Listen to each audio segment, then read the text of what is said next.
The most dangerous part of getting rich is not making money. It's the moment other people find out. Because the second a woman's wealth becomes visible, she is no longer just a person in people's minds. She becomes a resource, a possibility, a solution, an answer to problems that existed long before she had money and somehow now feel like her responsibility. That is the part nobody says out loud. People imagine wealth as freedom, and privately it can be.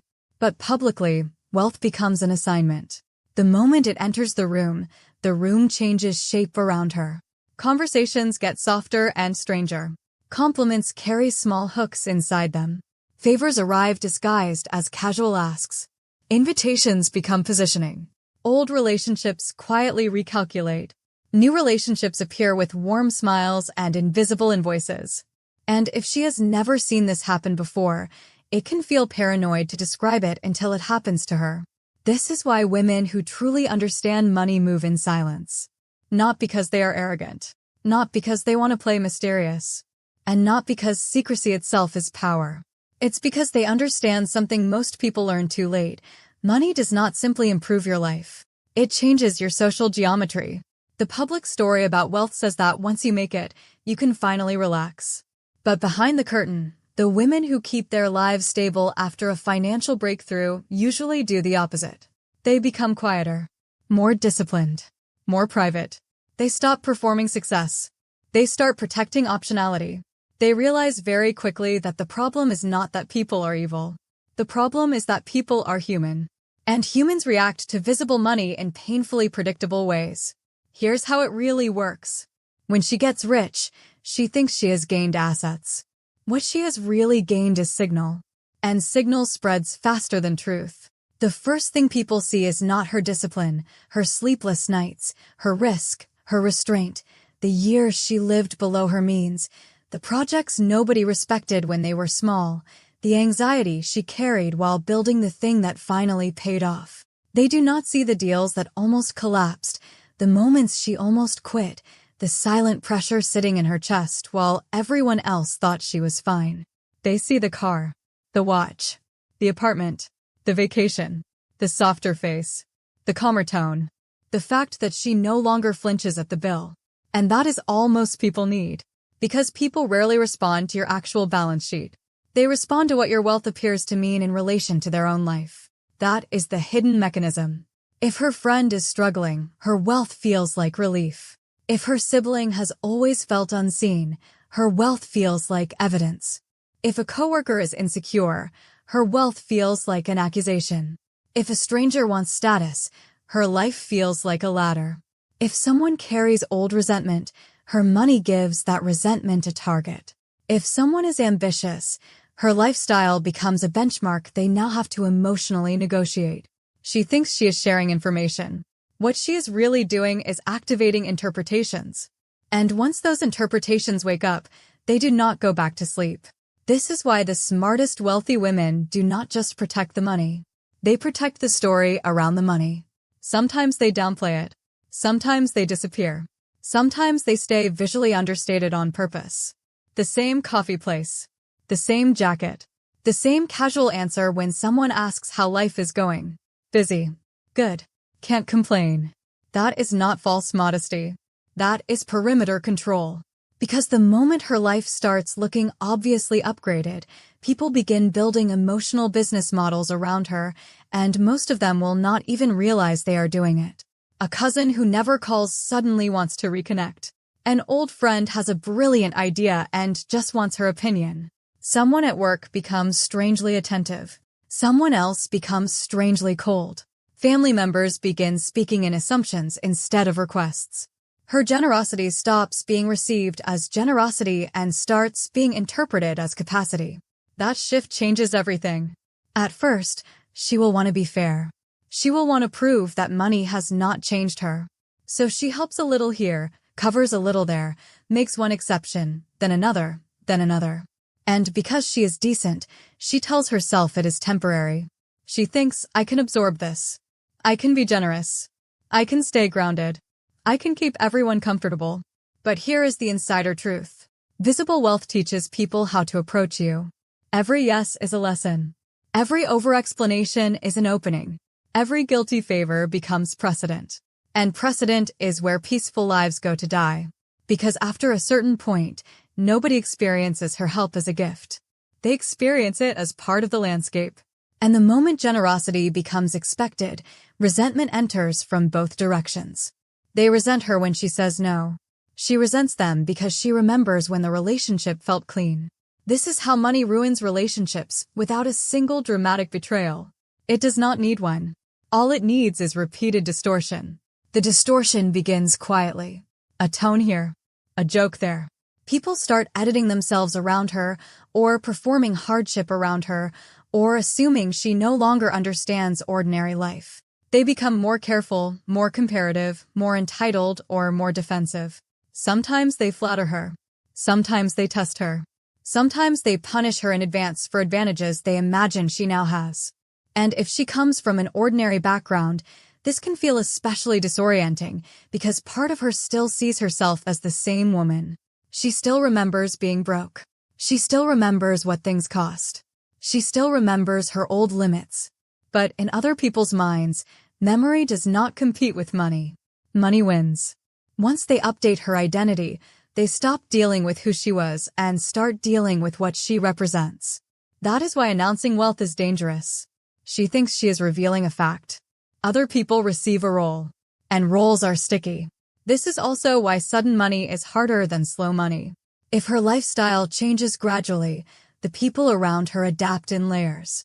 But if the change is fast, an exit, inheritance, crypto run, equity payout, lawsuit, bonus, viral, business, liquidity event, then the emotional shockwave hits everyone at once, including her. Now she is not just dealing with money. She is dealing with speed. And speed ruins judgment. She feels pressure to act like her new life has already emotionally caught up to her bank account. It hasn't. So she starts making public moves before she has built the internal structure to carry them. She buys before she thinks. She shares before she has decided what privacy means. She upgrades before she understands what attention costs. She helps before she has built rules. She tells people because she is excited, relieved, proud, grateful, stunned, completely understandable, also extremely expensive. Because the first thing wealthy people should buy is not luxury. It is obscurity, not total isolation, not paranoia, just strategic quiet. Enough quiet to think. Enough quiet to decide. Enough quiet to let the emotions settle before the world begins bidding for access. Real wealth management in the beginning is not about returns. It is about preventing social spillage. And this is where many women get trapped by their own self-image. They think, I do not want to become one of those cold, guarded rich women. I want to stay warm. I want to stay real. I want people to know I have not changed. But staying real is one of the easiest ways to become publicly available. And publicly available people do not stay free for long. Look at how institutions behave around visible money. A workplace finds out she had a big exit, and suddenly her ambition is interpreted differently. If she pushes back, she is difficult. If she stays, they assume she no longer needs fairness. If she leaves, they act betrayed. If she negotiates, she is called greedy, even though she no longer needs them in the same way.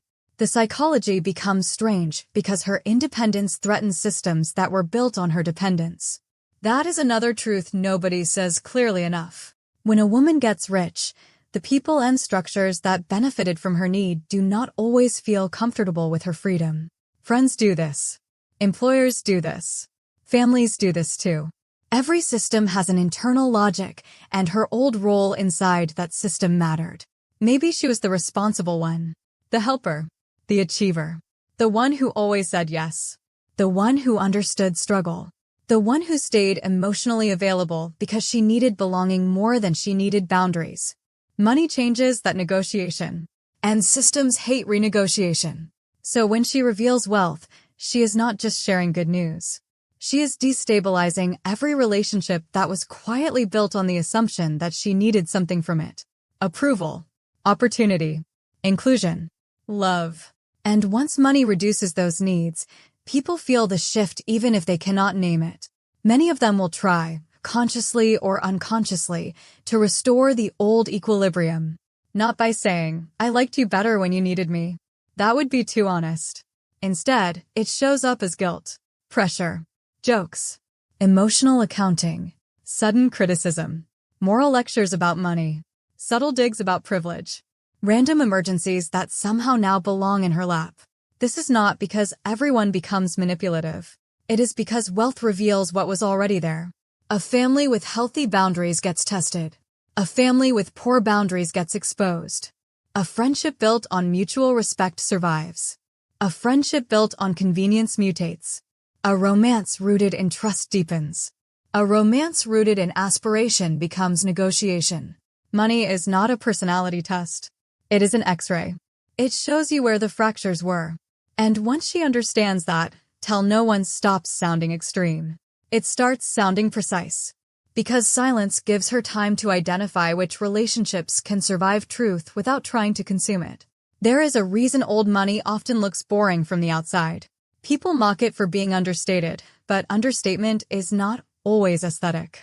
Often, it is tactical. Loud wealth attracts random energy. Quiet wealth filters it. When people cannot easily price her, they cannot easily position themselves around her. That protects not just her money, but her ability to perceive people clearly. And that is worth more than most luxuries. Because one of the hidden costs of visible wealth is corrupted feedback. Once people know she has money, honesty becomes expensive around her. Some people try to impress her. Some try to humble her. Some become overly agreeable because they want access. Others become theatrically independent because they do not want to look like they want access. Either way, the interaction is no longer clean. She stops hearing pure opinions. She stops receiving simple invitations. She stops knowing whether affection is affection, interest is interest, urgency is urgency. And if that sounds dramatic, watch what happens whenever a woman becomes visibly successful in any social circle. The atmosphere changes instantly. People do not just respond to wealth itself. They respond to proximity to wealth. To what being near her might mean. To what being ignored by her might mean. To how her rise rearranges the emotional ranking of the group. So now her money is not just money. It is social weather. And if she announces it carelessly, she creates storms she will have to live inside. This is why truly wealthy women become obsessed with structure. Not because they are cold, but because structure is the only thing that prevents emotion from running their financial life. They build gates, rules, layers, delays, trusted intermediaries, automatic answers, clear ceilings, deliberate distance between request and response. Not because they hate people, because they understand people. They understand that once money enters a relationship without rules, the relationship starts dissolving into interpretation. One person thinks she owes more. Another thinks she is being used. Another thinks she is selfish for saying no. Another thinks she is fake for helping with conditions. Even her attempts to be fair create fresh narratives. That is why the fantasy, "I will just stay kind, and everything will be fine," fails so often. Kindness without structure invites appetite. Structure without kindness invites bitterness. She needs both.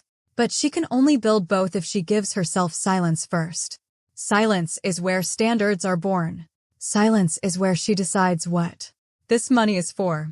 Silence is where she discovers whether she wants a larger life or just a louder one. Silence is where she finds out who she is before other people start negotiating with the version of her they prefer. That matters more than most people think. Because getting rich does something subtle to identity. It does not just increase options. It removes excuses. Suddenly, she can leave. Change cities. Stop tolerating nonsense. Replace chaos with peace. Walk away from people she once endured. Fund a different future. Build a different day. And that is thrilling. It is also terrifying. Because now, if she stays trapped, it becomes harder to blame circumstance. So sometimes people announce wealth too early because they unconsciously want witnesses. They want validation. They want the world to confirm that the struggle meant something. They want the reveal, the recognition, the visible proof. Again, understandable. But the reveal is usually for the ego. Privacy is for the life. And life is what she will be left living after the applause burns off. That is the real split. Poor thinking asks, how will this look? Rich thinking asks, what will this exposure cost me over 5 years? A lot of people can make money. Far fewer can absorb money without letting it reorganize their relationships into a pressure system. That is why the wisest move after a financial breakthrough often feels emotionally unsatisfying in the short term. She does not post the victory lap. She does not suddenly become publicly generous. She does not explain her entire situation to relatives. She does not advertise what changed.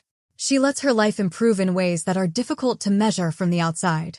Better sleep, better healthcare, more control over her time, less panic, better decisions, a deeper chair, a longer runway, a quieter mind. That is real wealth. Not the moment other people recognize it. The moment she stops needing them to. And once she understands the game behind the game, she stops asking, why should I hide it if I earned it?